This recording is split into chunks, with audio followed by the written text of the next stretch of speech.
Olá, e aí, tudo bem com você? Eu sou Fátima Uchoa e no programa de hoje a gente continua a entender direito alguns dos principais temas discutidos nos 3 encontros com tribunais de justiça e tribunais regionais federais sobre admissibilidade de recursos dirigidos aos tribunais superiores, eventos promovidos aqui pelo Superior Tribunal de Justiça ao longo de 2025 e 2026. Agora, o foco será principalmente a transformação digital do judiciário, o uso da inteligência artificial na triagem de recursos e os impactos tecnológicos no sistema de precedentes. Vamos juntos? Não saia daí!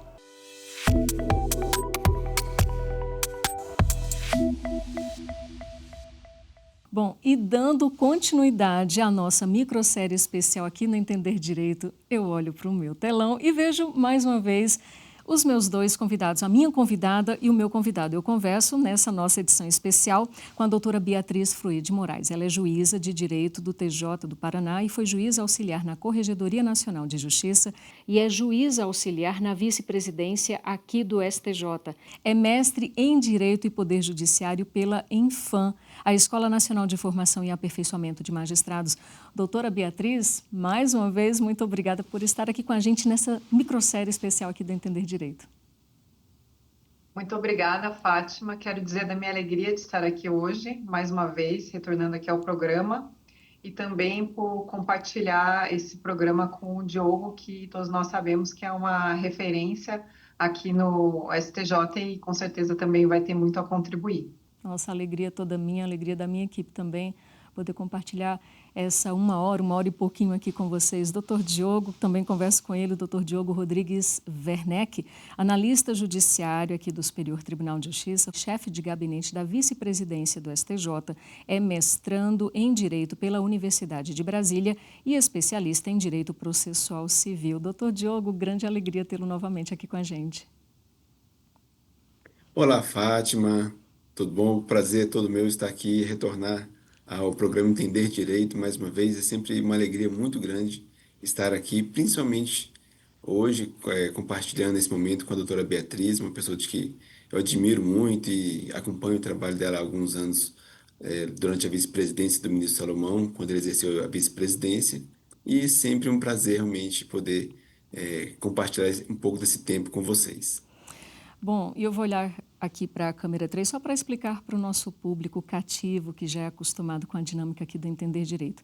Nesse programa de hoje, a gente ora vai fazer perguntas sequenciais para a doutora Beatriz, ora para o doutor Diogo, a depender das especificidades da temática e das atribuições de cada um, conforme as funções, os cargos exercidos aqui no Superior Tribunal de Justiça, ok? Só para você saber. Então, eu começo pelo doutor Diogo, né? Doutor Diogo, o uso da IA, da inteligência artificial, na admissibilidade recursal, pelo que vocês têm percebido nesses encontros, já é uma realidade na segunda instância?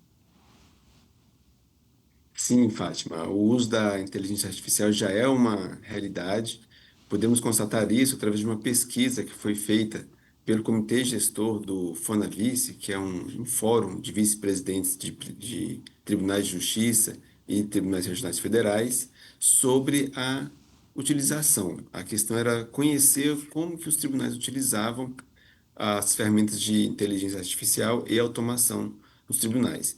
E o resultado da pesquisa é que, realmente, dos 33 tribunais de segunda instância, e tivemos 26 respondentes, cerca de 60% deles já possuem ferramentas de inteligência artificial em utilização pelo juízo de admissibilidade dos tribunais. Então, há um grupo bem considerável de utilização, então é um caminho sem volta o uso de IA para fazer admissibilidade, e os outros 40 que ainda não usam, alguns deles já estão com algumas ferramentas em estudo, alguns projetos em elaboração, para que venham utilizar em breve. Realmente, em pouco tempo, o uso da IA será uma regra no Poder Judiciário. Bem considerável, né? 60%. E em relação às etapas do fluxo processual, onde, né, a IA já está sendo utilizada aqui no STJ e, se for possível, detalhar também nos tribunais estaduais e nos TRFs, como é que vem sendo o uso da IA em relação a esse fluxo processual? Perfeito. O STJ também já utiliza a inteligência artificial e algumas ferramentas de automação já há algum tempo. No STJ, particularmente, é, quase toda a cadeia de valor do processo em trâmite no STJ tem utilização da IA. Na entrada dos processos na Secretaria Judiciária, quando o STJ recebe os processos das tribunais de segunda instância, já é feito ali ao uso de algumas ferramentas que vão fazer uma conferência dos dados de autuação do processo, ou seja, verificar quem são as partes, validar o número único do CNJ, verificar qual a classe processual que esse processo está ingressando no STJ. Então, todas essas informações já são validadas com o uso de inteligência artificial. Ainda nessa etapa inicial, a Secretaria de Precedentes do STJ também utiliza ferramentas de inteligência artificial para fazer agrupamentos de processos que discutam a mesma controvérsia para fins de eventualmente afetar essas questões ao rito dos recursos repetitivos. Então, é feito uma análise na entrada de todos os processos, qual ou a controvérsia discutindo nesses recursos, para que oportunamente possa ser, então, afetado a ritos repetitivos.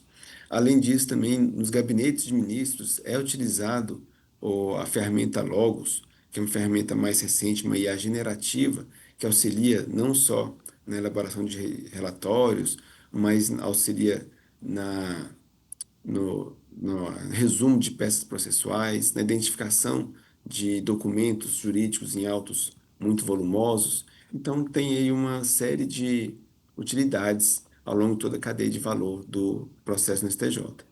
Nos tribunais de origem, como você pontuou ao final, também é utilizado, e o que nós percebemos também a partir dessa pesquisa feita no final do ano passado pelo Fonavice, é a utilização da IA para elaborar relatórios, principalmente a utilização de relatórios, agrupamentos de processos semelhantes para fim de aplicação de temas de repetitivo ou de repercussão geral, e também na aferição de óbices processuais, a intempestividade, procuração, algumas questões dessa natureza que a IA também consegue abstrair dos nossos processos. Então, pelo que se percebe, doutor Diogo, a automação proporcionada pela IA já tem esse auxílio bem firme aqui no STJ em relação à triagem, classificação e o reconhecimento de temas, enfim, para serem afetados e serem, consequentemente, julgados ao rito dos repetitivos, não é isso? Perfeito. A IA já consegue fazer esse trabalho de auxiliar o servidor do STJ a fazer essa identificação de teses. Então, ela faz uma leitura do acórdão recorrido, faz uma leitura da petição de recurso especial, extrai dali as principais controvérsias que estão sendo discutidas nos autos, e esse processo ele segue seu fluxo normal. E vai fazendo assim ao longo do tempo. A partir do momento que a IA identifica uma controvérsia muito repetitiva, uma questão que está chegando muito ao STJ, então ela dispara já um aviso, um alerta de que essa é uma controvérsia múltipla que pode ser enquadrada ali nas temáticas dos recursos repetitivos para dar maior eficiência e eficácia na resolução dessa controvérsia e a pacificação dessa questão. Você falou aí, doutor Diogo, na resposta anterior, o termo óbices, só para que o nosso público entenda direito, né? Isso significa que a IA ela pode evitar a distribuição de recursos manifestamente inadmissíveis, ou isso difere do que o senhor chama de óbice? Não, é exatamente isso. Óbice processual é um- uma questão processual que deve ser analisada antes de que a questão de fundo, a matéria de fundo, possa ser apreciada pelos ministros do STJ. Então, a Constituição, o Código de Processo Civil, ele estabelece alguns requisitos, alguns parâmetros processuais do devido processo legal que devem ser necessariamente observados no julgamento das causas. Então, é importante, por exemplo, que o recurso tenha sido interposto no prazo legal. A parte tem o direito de interpor seu recurso, mas ela tem um ônus de observar um prazo. O, Existem alguns requisitos específicos de pré-questionamento, por exemplo. A matéria deve ser analisada previamente pelo tribunal antes de ser submetida ao STJ, requisito de impossibilidade de revolvimento de matéria fática. Então, há alguns pressupostos que podem impedir a análise de mérito do recurso. E a ferramenta de IA tem esse condão também de auxiliar na aferição desses óbices, de modo que vá ser analisado, entregue ao ministro, relator, realmente processos com maior probabilidade de análise de mérito e que chegue realmente à missão do STJ, que é uniformizar a interpretação da lei federal em âmbito nacional. Então, a IA também tem um foco importante nessa parte.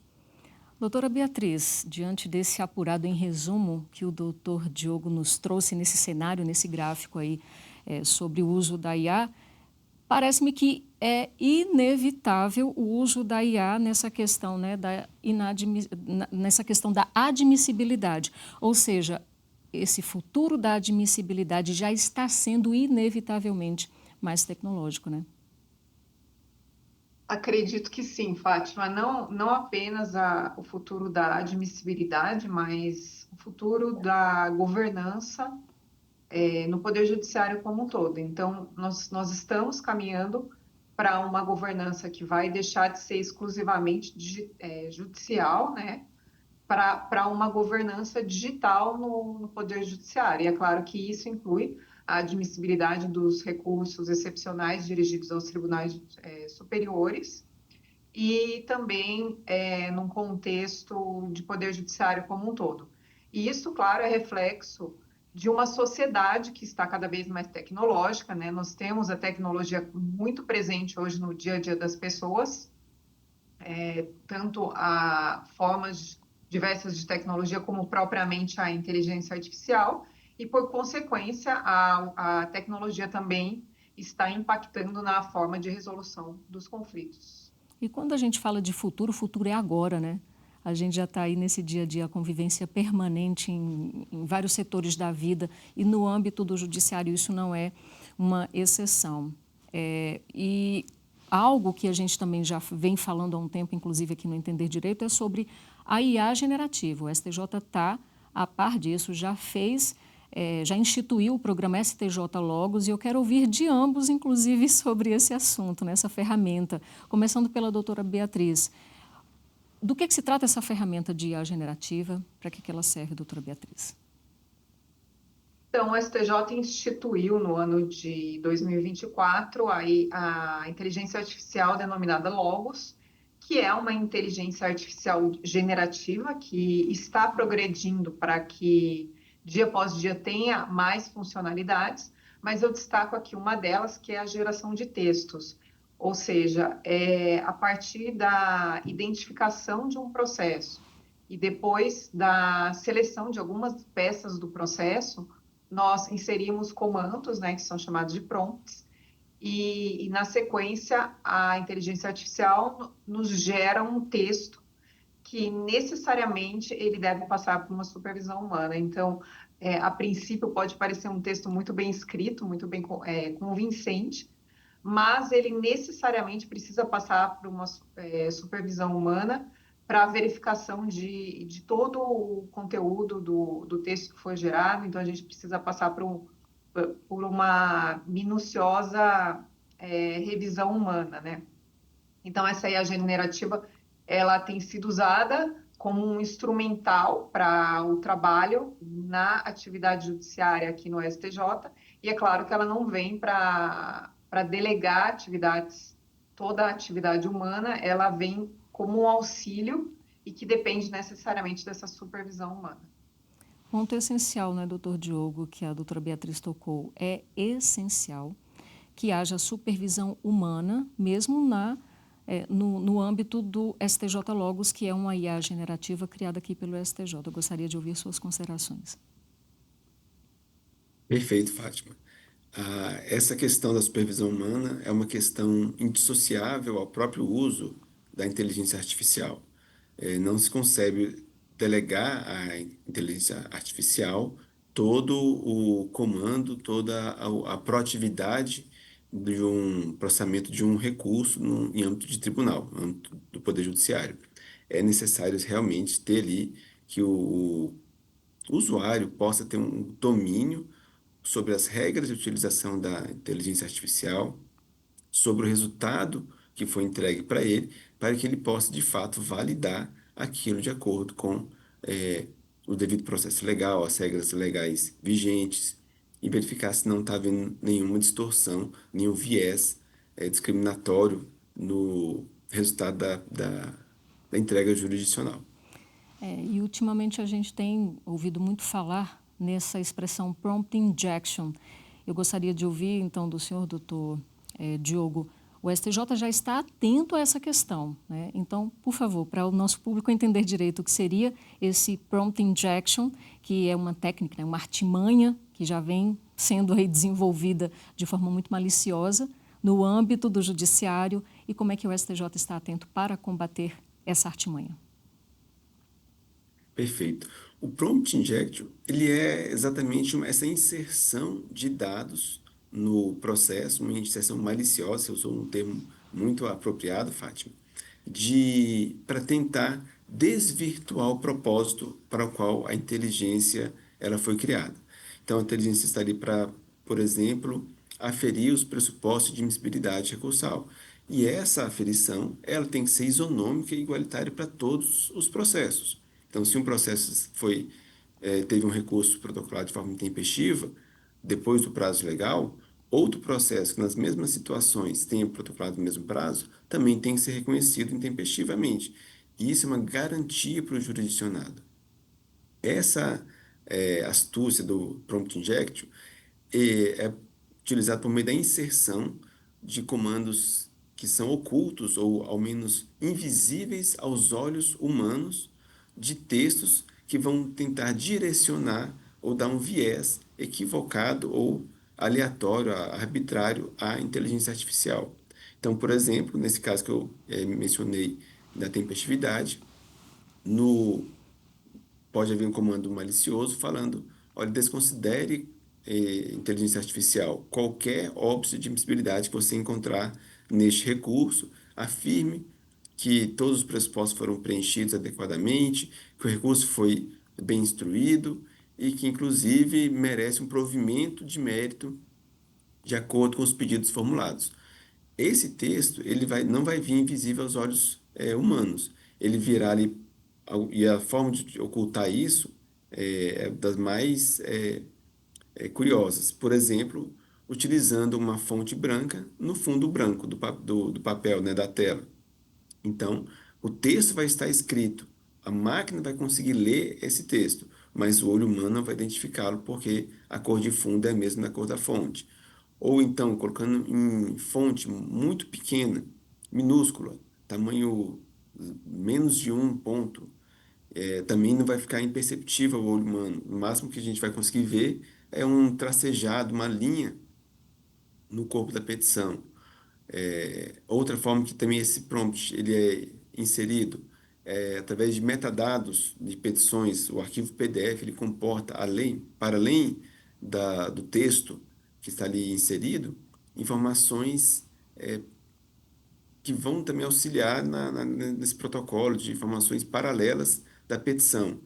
E nessas informações paralelas também podem vir inserido esses comandos indesejáveis.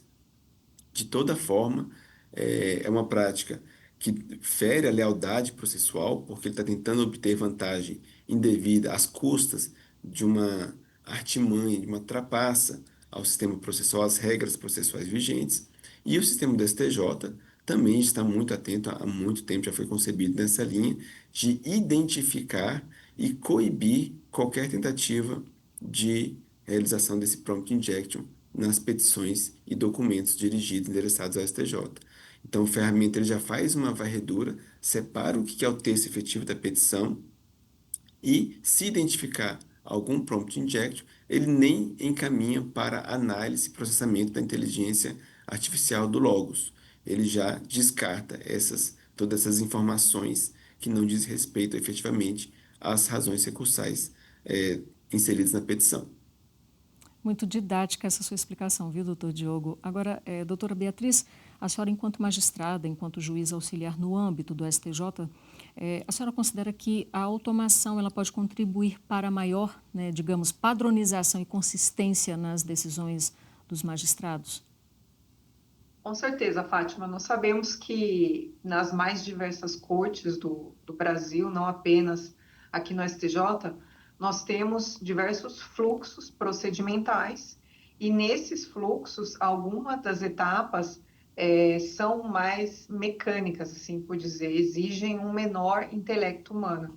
Então, quando nós realizamos um mapeamento desses fluxos, e a identificação de algumas etapas que são mais repetitivas, nós podemos empregar alguns tipos de automação para agilizar esse fluxo e, por consequência, reduzir algumas etapas mecânicas repetitivas que não precisariam necessariamente de um intelecto humano, e isso provoca uma agilidade e um ganho na prestação da atividade jurisdicional. Doutora Beatriz, eu gostaria de saber sobre esse tópico padronização na admissibilidade de recursos. Você considera necessária a elaboração desse tipo de manual, né, de padronização na admissibilidade recursal? Fátima, talvez o termo mais adequado não seria padronização, mas talvez uniformidade, porque quando nós estamos tratando de prestação de atividade jurisdicional, nós não temos como prever uma padronização, porque cada magistrado tem a liberdade de atuação norteado pela legislação e pelos precedentes qualificados. Então, o magistrado ele não está preso a um padrão, ele deve analisar cada caso e, a partir da sua convicção formada, prestar essa atividade jurisdicional norteada, como eu disse, pela legislação e pelos precedentes já estabelecidos. Mas, até em prol da segurança jurídica, é fundamental que haja uma uniformidade, ou seja, para casos semelhantes, seja dada uma resposta semelhante.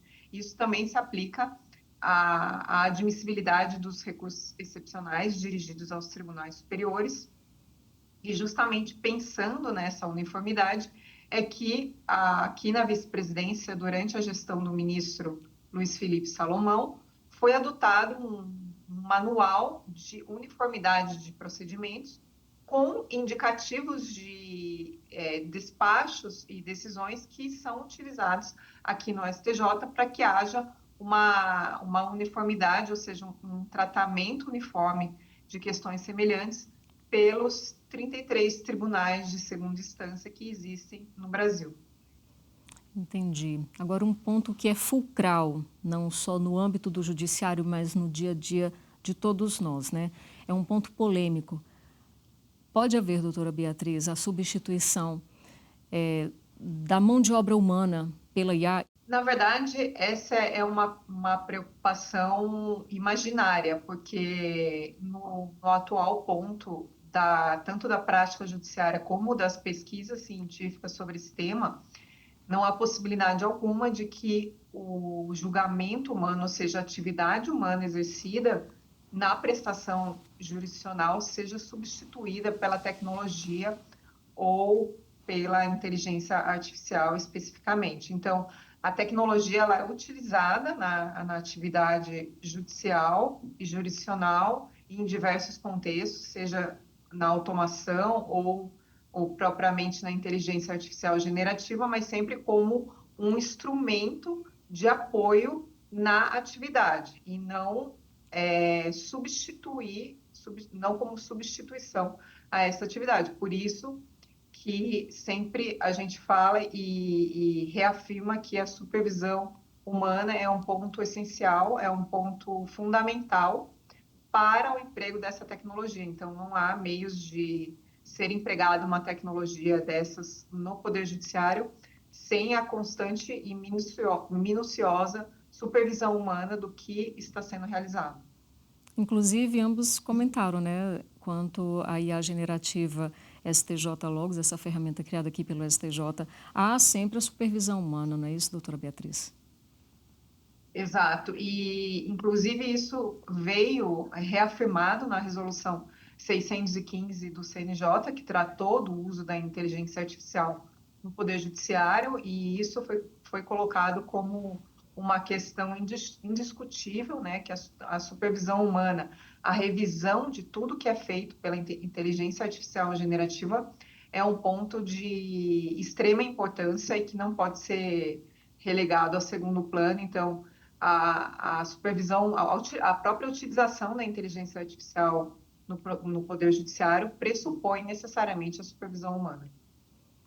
E, a propósito, ainda quanto a esse retrato, esse recorte IA versus ou e ser humano, pelo que se percebe, e ambos já deixaram claro aqui, essas ferramentas de IA permitem liberação, né, eu posso usar esse termo, de servidores, de assessorias, para análises jurídicas mais complexas, ou seja, tira essa carga de trabalho, mas os servidores, as assessorias têm oportunidade de se dedicar mais a atividades mais complexas. É isso, doutora Beatriz?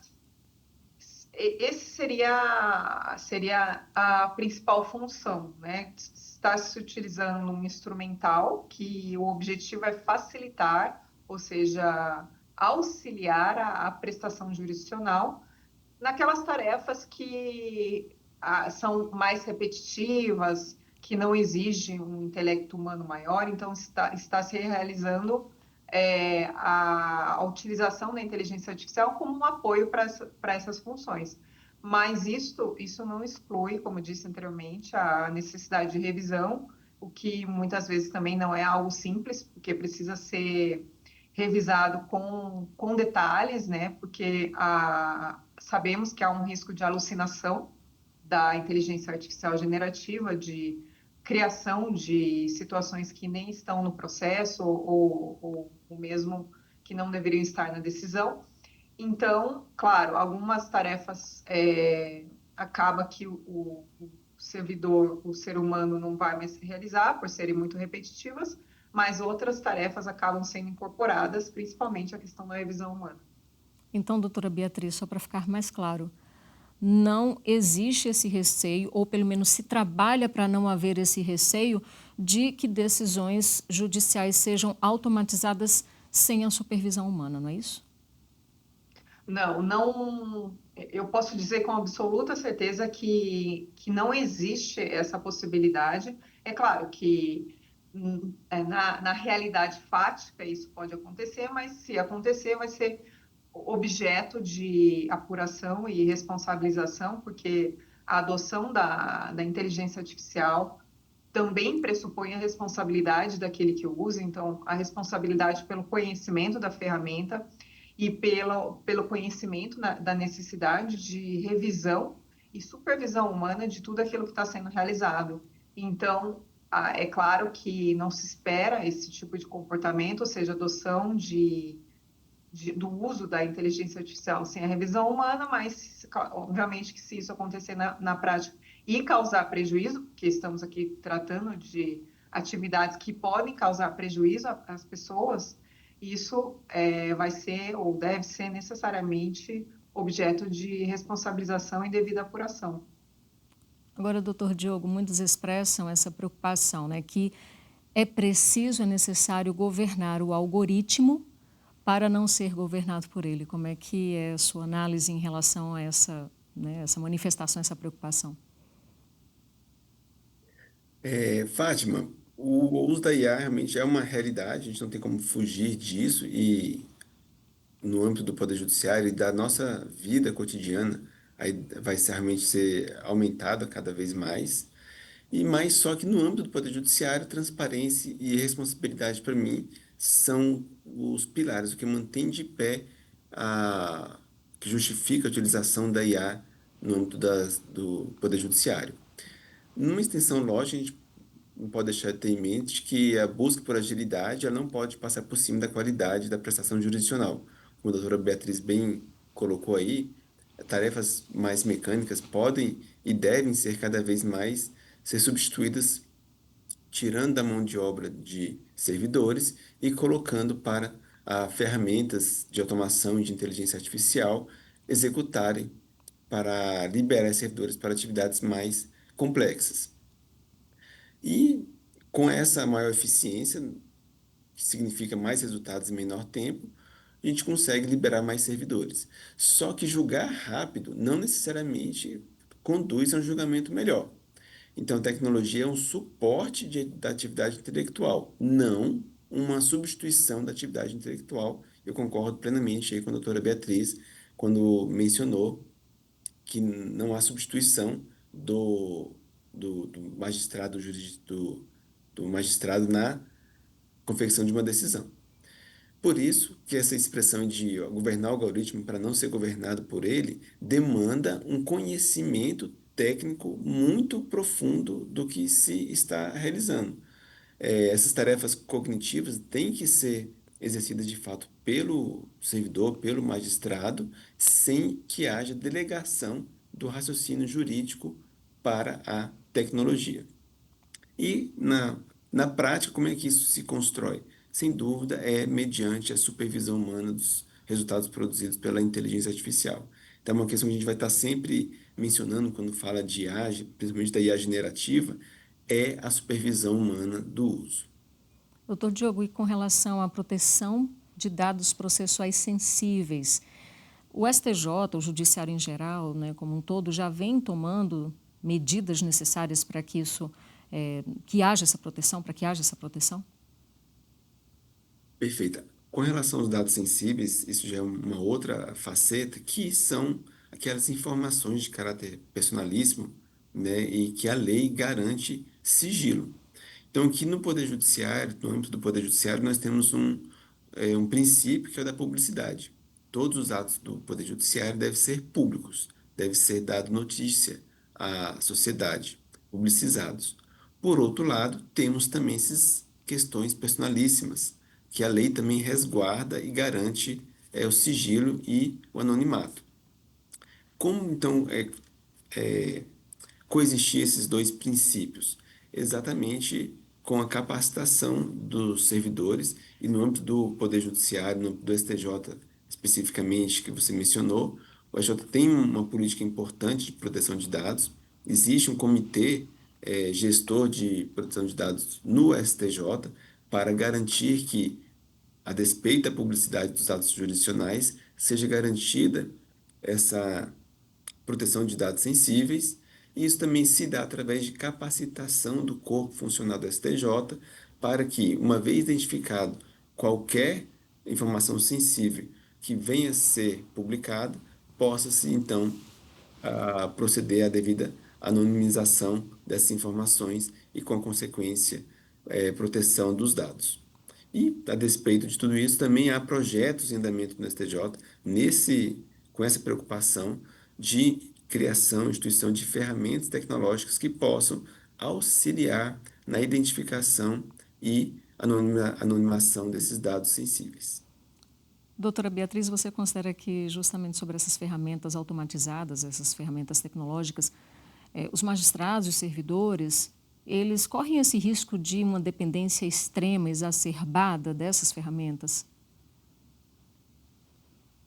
Acredito, Fátima, que a questão é um pouco mais ampla, porque a tecnologia ela já está presente na sociedade como um todo. Hoje em dia é muito difícil você encontrar uma pessoa sem que esteja portando um celular, não é mesmo?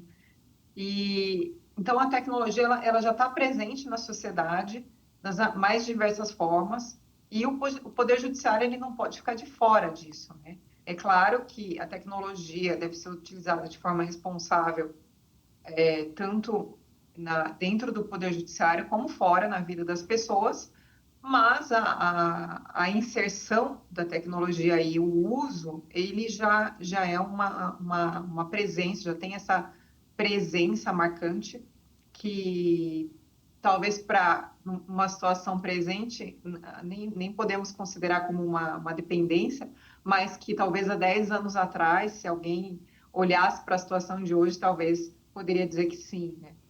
Doutor Diogo, esses encontros, assim como o Fórum Fonavice também, vêm proporcionando troca de experiências quanto a essa transformação digital, né?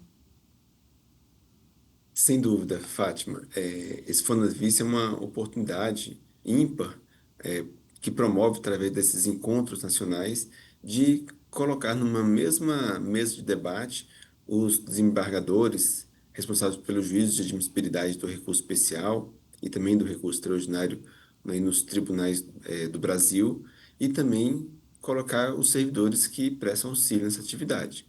E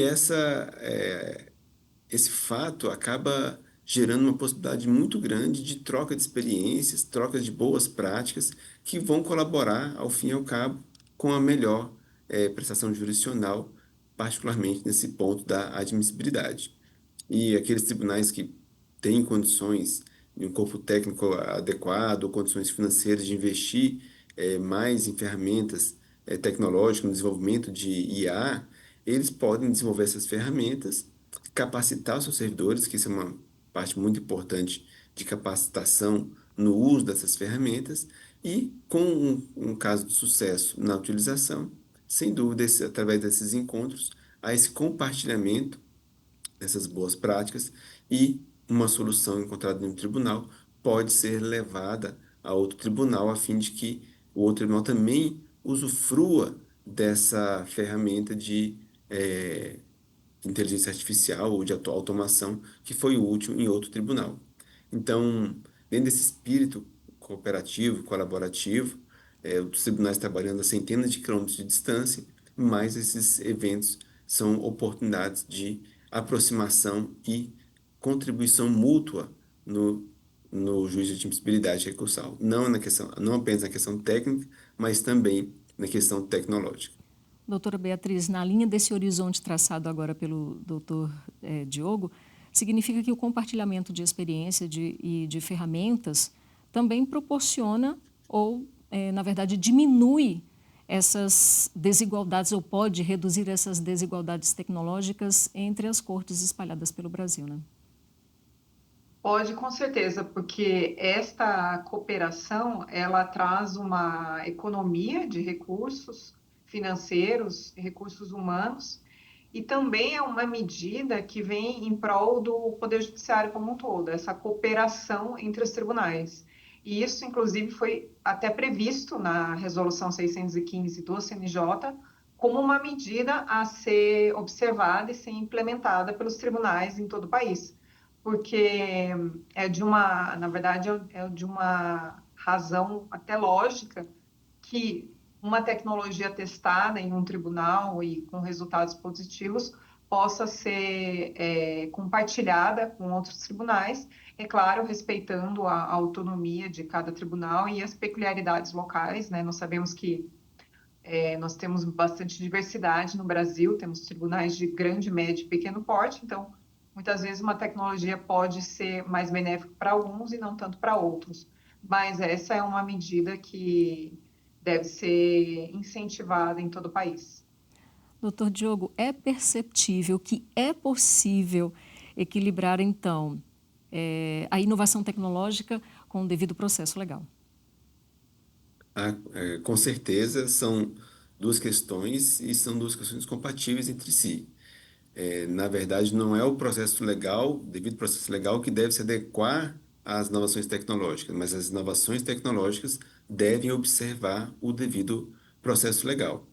E essa observância, esse equilíbrio se dá realmente mediante a utilização dessas ferramentas de forma supervisionada, com um corpo técnico, né, com um corpo de servidores, magistrados qualificados e a transparência. Eu acho que essa transparência é um ponto importante para que o usuário externo ele possa saber exatamente onde e como está sendo utilizada a inteligência artificial no seu processo. Então, a advocacia tem esse direito de saber, o jurisdicionado tem esse direito de saber a forma de utilização.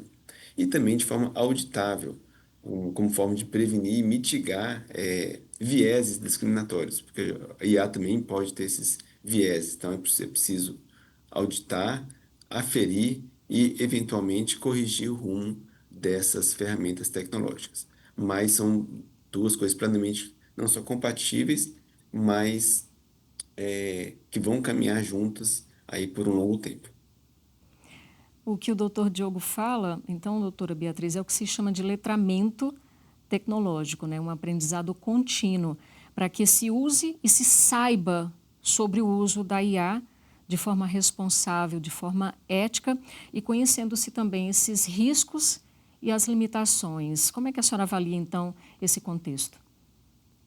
Com certeza, esse letramento tecnológico é essencial, é de suma importância que tanto as instituições que disponibilizam essa tecnologia para a utilização dos seus servidores, como o próprio servidor, ou até mesmo o magistrado que utilize, ambos têm o dever de se inteirar da tecnologia utilizada. Eu acho que eu poderia até dizer que é uma irresponsabilidade a utilização de uma tecnologia como essa, que é a inteligência artificial, sem o devido conhecimento mínimo e básico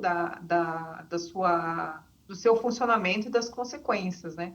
Sobretudo no Poder Judiciário, em que estamos, não podemos esquecer que estamos tratando de vida das pessoas, então em cada processo há ao menos duas pessoas que estão aguardando uma decisão, e esse uso irresponsável, sem o devido conhecimento e embasamento a respeito da tecnologia, ele com certeza pode gerar responsabilização.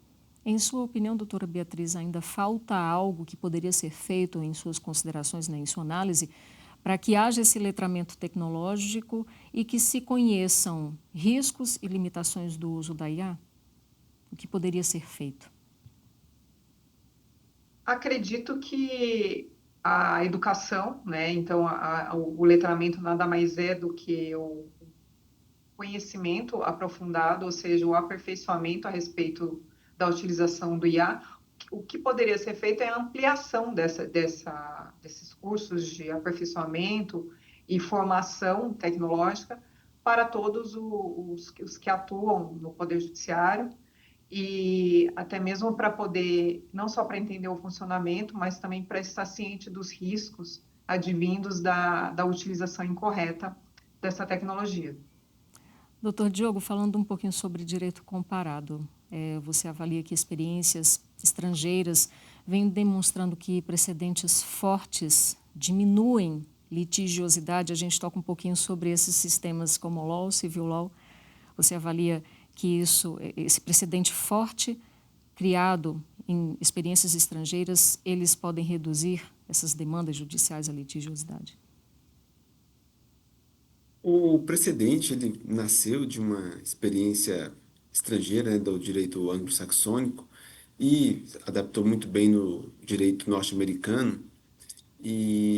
Só que nós temos particularidades no Brasil. São sistemas o civil law do Brasil é um sistema bem diferente com suas particularidades e nós no Brasil estamos construindo meio que um sistema de precedentes à brasileira. Mas sem dúvida o sistema de precedentes pode sim contribuir de alguma forma com uma pacificação, com uma uniformização do direito.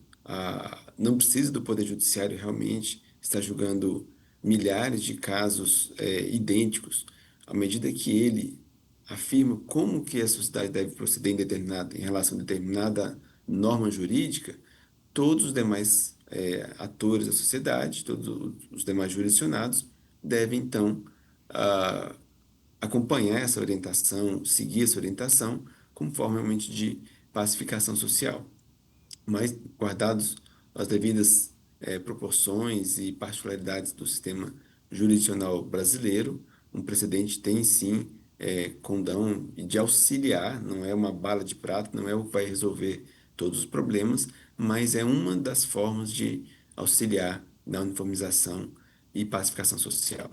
Então, teria, de certa forma, esse viés, esse condão de alterar na cultura jurídica nacional, o fortalecimento de precedentes aqui no Brasil. Essa é também uma pergunta interessante, porque a gente não sabe se o precedente altera a cultura ou se A é cultura. através da alteração da cultura que vai alterar ou gerar, dar força a um precedente. Então, parece uma pergunta que tem duas formas de ser enxergada a resposta.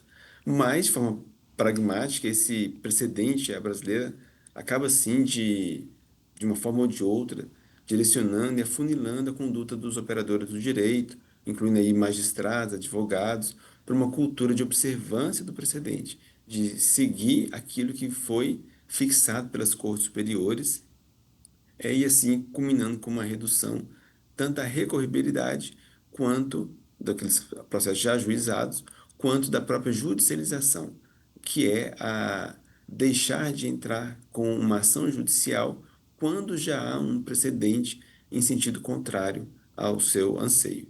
Isso tudo gera a pacificação social. Doutor Diogo, e de acordo com os seus estudos, você avalia que o sistema brasileiro de recursos repetitivos, diga-se, né, recursos repetitivos do STJ, sendo redundante aí, seria visto nacional e, quiçá, mundialmente como um mecanismo eficiente, né, de um modo amplo, assim, falando nacional e internacionalmente? O, nacionalmente, e mesmo lá fora, não conheço muito bem a visão internacional, mas nacionalmente ele possui sim um reconhecimento de eficiência muito grande na uniformização da prestação jurisdicional e, consequentemente, na racionalização de todo o sistema recursal pátrio. Apesar de que, claro, existem alguns pontos que podem ser sempre aprimorados. É, e no STJ, a gente tem uma diferença pontual em relação ao STF, que é a nossa Corte Suprema, que no STJ ele não observou aquela mesma redução consistente no recebimento de processos, desde a instituição da sistemática dos recursos repetitivos, em comparação com o STF, com o início da repercussão geral. Lá no STF, por exemplo, a estatística deles afirmam que em 2006, há 20 anos atrás, eles recebiam cerca de 130 mil processos. 20 anos depois, o recebimento cai para casa dos 20 mil processos. Então, hoje, o STF recebe 20, 21 mil processos por ano. Por sua vez, nesse mesmo período, de 20 anos aproximadamente, em 2006 o STJ recebeu lá 250 mil processos, um número já bem maior. 20 anos depois, em 2005, que é o último ano completo que nós temos, o STJ recebeu 500 mil processos, meio milhão de processos. É o dobro, um aumento de 100% no recebimento. Então, a gente pode verificar a diferença da eficiência da repercussão geral em relação ao repetitivo, e boa parte desse quadro é explicado pelo STF. Existe ali, além da sistemática de julgamento de recursos múltiplos, que é feita conjuntamente com a repercussão geral, do filtro da repercussão geral, esses dois institutos. No STJ, só há a aplicação de fato dos recursos repetitivos. Até aí, apesar da promulgação da emenda constitucional, da relevância da questão federal, até o momento ela não foi implementada. E o será em breve, porque temos confiança nisso. E temos esperança que esse quadro realmente possa mudar. Mas se não fosse, apesar desse aumento de recebimento de processos, se não fosse as temáticas de recursos repetitivos, não há dúvida nenhuma que esse quadro seria muito pior. Hoje estaríamos trabalhando com muito mais do que meio milhão de recebimentos por ano. Agora, doutor Diogo, falando, né, um pouquinho sobre os resultados, as perspectivas de um futuro próximo aí, dos encontros com tribunais de justiça e tribunais regionais federais sobre a admissibilidade de recursos dirigidos aos tribunais superiores. Quais foram os principais consensos, doutor Diogo, reconhecidos nesses encontros? Boa. Realmente tivemos 3 encontros, e esses encontros foram gerados muitos diálogos, muita aproximação e também muitos consensos entre todos os tribunais participantes. Dentre os principais, a gente pode enfatizar a necessidade de capacitação do corpo técnico, e nesse ponto a doutora Beatriz já mencionou a questão do manual de admissibilidade do recurso especial, de ações de capacitação que o STJ promoveu para capacitar também os juízes de admissibilidade dos tribunais de origem. Outro consenso, sem dúvida, é que a utilização de ferramentas de IA e de automação é uma consequência lógica que vai crescer nos próximos anos, e isso deve ser preparado hoje com essas questões de capacitação, desenvolvimento, supervisão, transparência. E, além disso, também, no encontro que teve no primeiro semestre de 2026, podemos destacar um ponto muito importante do consenso, que foram os 28 enunciados nos quais os desembargadores presidente e vice-presidentes dos tribunais de segunda instância sentaram-se à mesa conjuntamente, debateram de forma bastante intensa e chegaram à conclusão de publicar esses 28 enunciados. Doutor Diogo, a gente falou então, o senhor falou de consensos, mas houve temas que permaneceram controvertidos? Ô, Fátima, temas controvertidos sempre existiram e sempre existirão, até porque isso faz parte da natureza argumentativa do próprio direito e da interpretação das leis e das situações.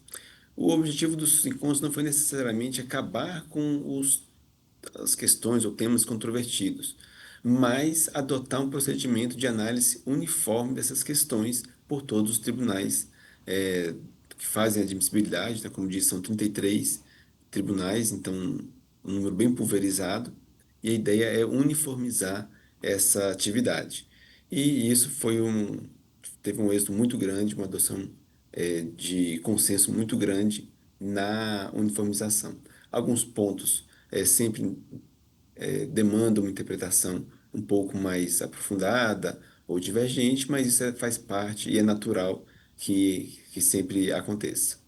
As controvérsias também são salutares, né? Promovem desenvolvimento, aprimoramento das leis, das situações, da cultura jurídica, enfim, da cultura social mesmo que a gente fala do dia a dia. Mas, doutor Diogo, você tocou nesse ponto aí dos 28 enunciados sobre os quais a gente também falou no programa anterior. Então, dentre esses 28 enunciados aprovados, no terceiro encontro com tribunais de justiça e TRFs, tribunais regionais federais, sobre a admissibilidade de recursos dirigidos aos tribunais superiores, como é que eles devem impactar diretamente no dia a dia da prática forense?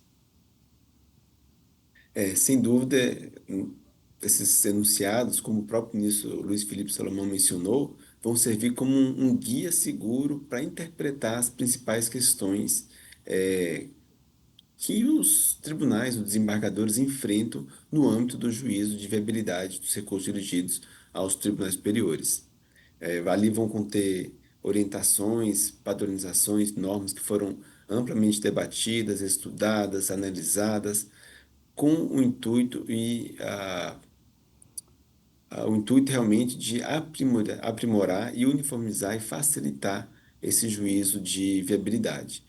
E a utilização desses enunciados é imediata, não só pela envergadura que o evento teve, e a publicidade que foi conferida dele também, como também por integrarem a base de jurisprudência do STJ.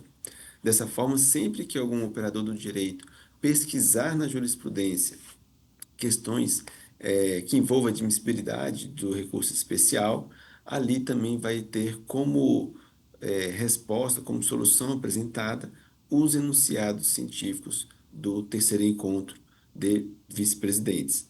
E ele pode também se balizar tanto a advocacia, ao elaborar suas petições para ter um maior êxito, quanto os tribunais na análise da admissibilidade para aplicar adequadamente ali o juízo de admissibilidade e viabilidade dos recursos especiais.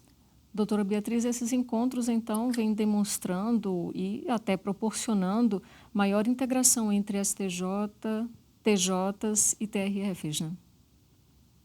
Com certeza, essa foi a nossa maior e principal motivação ao instituir essa política judiciária, que é um pouco mais ampla, como nós dissemos até no primeiro encontro, do que propriamente apenas os encontros. Então, a principal objetivo, a motivação que nos levou a realizar essa política, né, implementar essa política judiciária, foi propiciar que instituições que são encarregadas da mesma atividade relativa à admissibilidade dos recursos que são dirigidos aos tribunais superiores, eles possam ter esse momento de congregação a fim de que a cooperação judiciária seja estabelecida, seja promovida e seja incrementada. Então, o objetivo maior é que todos aqueles que trabalham na mesma atividade, na mesma função, que é a admissibilidade dos recursos especial e extraordinário, possam, juntos, construir soluções que venham, que tragam um ganho de melhoria na prestação jurisdicional. Doutora Beatriz, esses encontros tratam da admissibilidade de recursos dirigidos aos tribunais superiores, mas falando sobre a racionalização recursal, é possível ao cidadão comum perceber os benefícios também dessa racionalização? Com certeza, esse é nosso maior sonho, nosso maior objetivo, e nós trabalhamos diariamente no Poder Judiciário para isso. Acontece que o Brasil é um país muito litigioso, nós temos um número muito alto de processos no judiciário, e isso se compararmos com outros países do mundo todo. Então, nesse último relatório, Justiça em Justiça em Números do CNJ, que é um relatório que o CNJ faz anualmente e que verifica o número de processos que aguardam julgamento no Poder Judiciário e o número de processos que são distribuídos.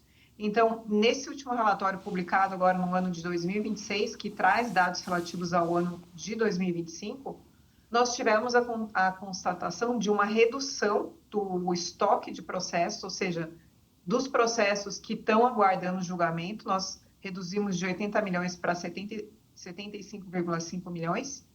Esse número parece um número bem alto, e não só parece como é, mas, ao mesmo tempo, nós tivemos a constatação de um número maior de novos processos que chegam às cortes de todo o Brasil, então uma distribuição maior, e nós tivemos um aumento da produtividade dos magistrados. Então, os magistrados estão trabalhando mais, estão produzindo mais, está havendo uma redução do estoque, só que, ao mesmo tempo, o número de novos processos também não para de crescer, não para de aumentar. Então, esse é um desafio imenso. Nós, como eu disse, nós trabalhamos diariamente para que o cidadão tenha essa sensação de que o serviço está cada vez melhor, está prestado em benefício do interesse público, mas, ao mesmo tempo, também nós temos esse desafio imenso que é lidar com uma sociedade absolutamente conflituosa. Doutor Diogo, e em sua percepção, quais seriam os próximos passos ou os próximos desafios institucionais referentes à admissibilidade recursal? Bom, na minha opinião, o principal desafio próximo seria realmente a regulamentação da relevância da questão federal e, com consequência, implementação isso no âmbito do Superior Tribunal de Justiça. Para isso, o STJ vai precisar passar por algumas mudanças, e algumas mudanças já estão em andamento e foram feitas, como, por exemplo, uma recente alteração regimental do regimento interno do STJ, que fez algumas alterações de competência das turmas, sessões, já se preparando exatamente para a implementação do filtro de relevância da questão federal. Então, essa incorporação dessa nova sistemática pelos operadores do direito, pelos advogados, pelas partes, pelo próprio STJ, eu acho que é o principal próximo grande desafio que vamos enfrentar em breve. Mas pelo que a gente pode perceber, então, pelo que conversamos até então, doutor Diogo, é que o maior compartilhamento de dados, de boas práticas, essa integração tecnológica entre STJ e demais tribunais de segunda instância, os tribunais de segunda instância, TJs, TRFs, isso deve se intensificar nos próximos anos, né? Exatamente, exatamente. Esses encontros que foram feitos e que outros, porventura, virão, têm essa capacidade de fazer e promover essa maior integração. O próprio aprimoramento das ferramentas tecnológicas tem também esse condão de aumentar a participação e colaboração entre os tribunais. E essa semente que foi lançada, eu tenho certeza que ela vai crescer, vai germinar, vai dar bons frutos, e o Poder Judiciário vai poder colher esses frutos da integração tecnológica. Hoje a gente ainda tem uma dificuldade, que é a diferença entre os sistemas de processual utilizado por diferentes tribunais. E isso foi também o resultado constatado na pesquisa feita no final do ano passado pelo Comitê Executivo do Fonavice, que alguns tribunais utilizam o PJE, outros o EPROC, outros ESAGE e outros ainda, até às vezes mais de um sistema ao mesmo tempo, de forma concomitante. Então, isso gera algumas pequenas barreiras para essa integração. Mas não tenho dúvida que isso vai ser superado em breve também, no sentido de termos aí bases mais uniformes, sistemas que conversem e integrem entre si para esse maior compartilhamento de boas práticas, informações e ferramentas tecnológicas. E esses encontros, doutora Beatriz, podem influenciar, contribuir para o fortalecimento e até a criação de políticas judiciárias nacionais?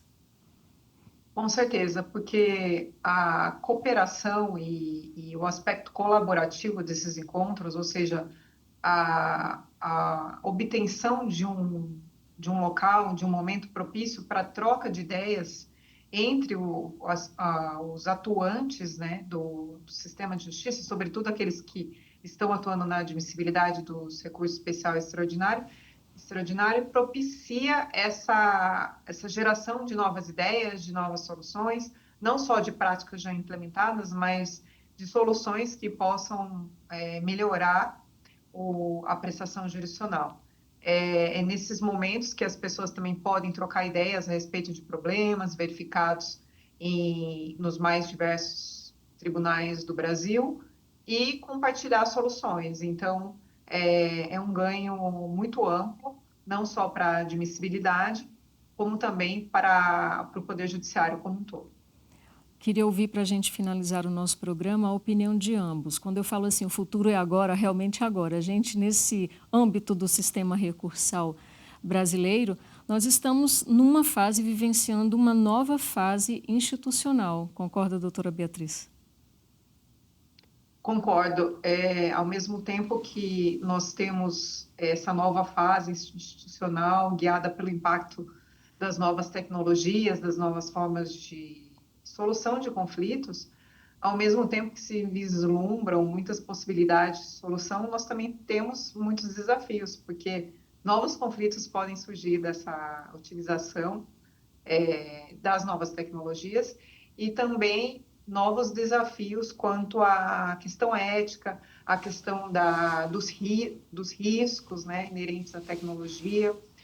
Então, a questão é bastante ampla, mas nós que aqui no STJ, sobretudo quando atuamos na admissibilidade, nós somos otimistas de que, sim, melhorias podem acontecer e vão acontecer. Nós temos aí perspectivas muito boas, realmente muito favoráveis a que cada vez mais os conflitos sejam resolvidos de uma forma mais célere, mais rápida e a prestação jurisdicional ela venha efetivamente em prol daqueles que precisam.